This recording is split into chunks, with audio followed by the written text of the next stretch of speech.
Exercice 39, page 163. Quelles doivent être les dimensions d'un rectangle dont l'aire est 64 cm² pour que son périmètre soit minimal? Donc, on fait une figure. On va appeler x la longueur. Je vais garder petit l pour la largeur, sachant qu'on va garder seulement comme inconnu x, puisqu'on ne sait travailler qu'avec une seule inconnue. Donc notre r est égal à 64. Ça veut dire que x fois l est égal à 64. Donc L est égal à 64 sur x. Donc je peux remplacer petit l par 64 sur x. Alors, on va appeler P de x la fonction qui permet d'obtenir le périmètre du rectangle en fonction de x. Donc, le périmètre, c'est 2 fois longueur plus largeur. Voilà la fonction qu'on doit étudier. On doit chercher pour quelle valeur de x elle est minimale. Alors, on va la transformer un petit peu pour ensuite calculer sa dérivée. Je vais garder le 2 facteur, donc je mets sur le même dénominateur qui va être x. Donc, je vais avoir x carré plus 64 sur x. Donc, puisque en fait x, c'est égal à x carré sur x. Donc, je vais étudier cette fonction. La première étape va consister à la dériver. Alors, on va garder le 2 de toute manière, et ensuite on va dériver cette partie-là, qui est de la forme u sur v, avec u x carré plus 64, et v x. Du coup, on a u' qui vaut 2x, v' qui vaut 1.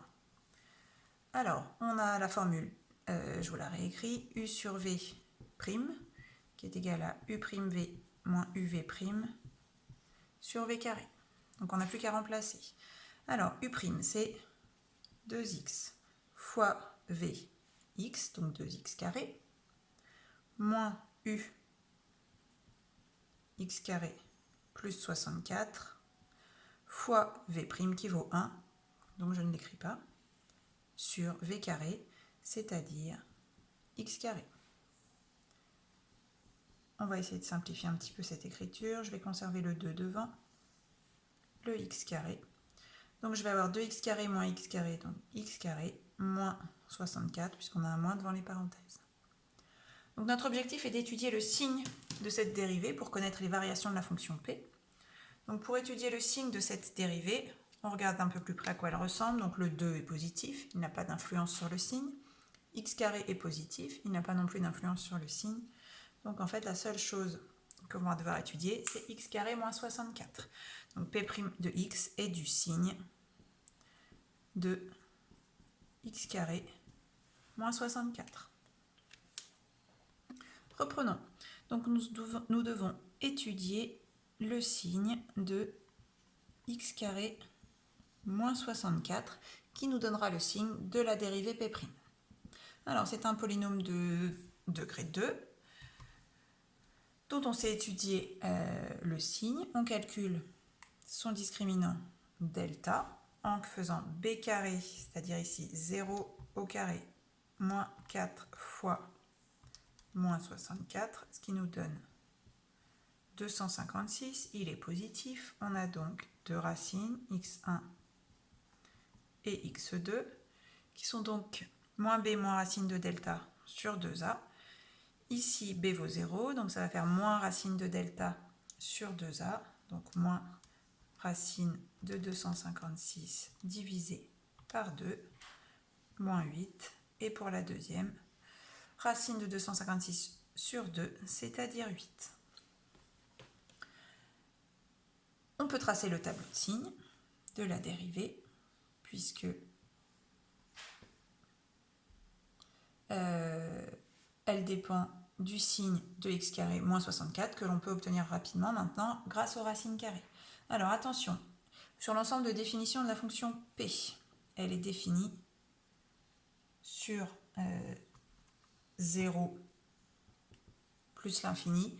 Alors le plus l'infini, on sait bien que ce ne sera pas possible, mais en tout cas on est sûr que x est forcément positif. Donc ça veut dire qu'on n'a plus qu'une seule racine qui convient, c'est 8. Alors, ce polynôme du second degré est une parabole qui sourit, puisque le coefficient de x carré est positif, donc elle est positive jusqu'à moins 8, négative entre moins 8 et 8, puis positive.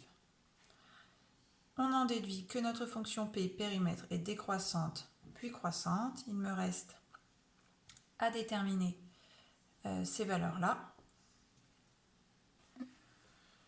Alors, on peut déterminer P de 0 et P de 8. En fait, ce qui nous intéresse par rapport à l'exercice, c'est la valeur pour laquelle le périmètre est minimal. On voit bien que le périmètre est minimal ici, donc j'ai juste à calculer P de 8.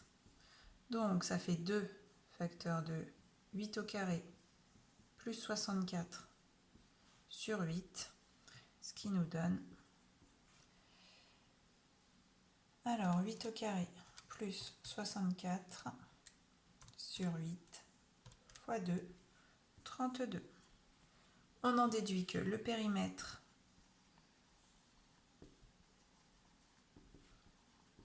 est minimal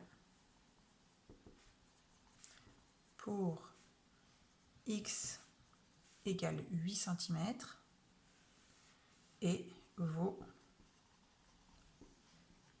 32 cm.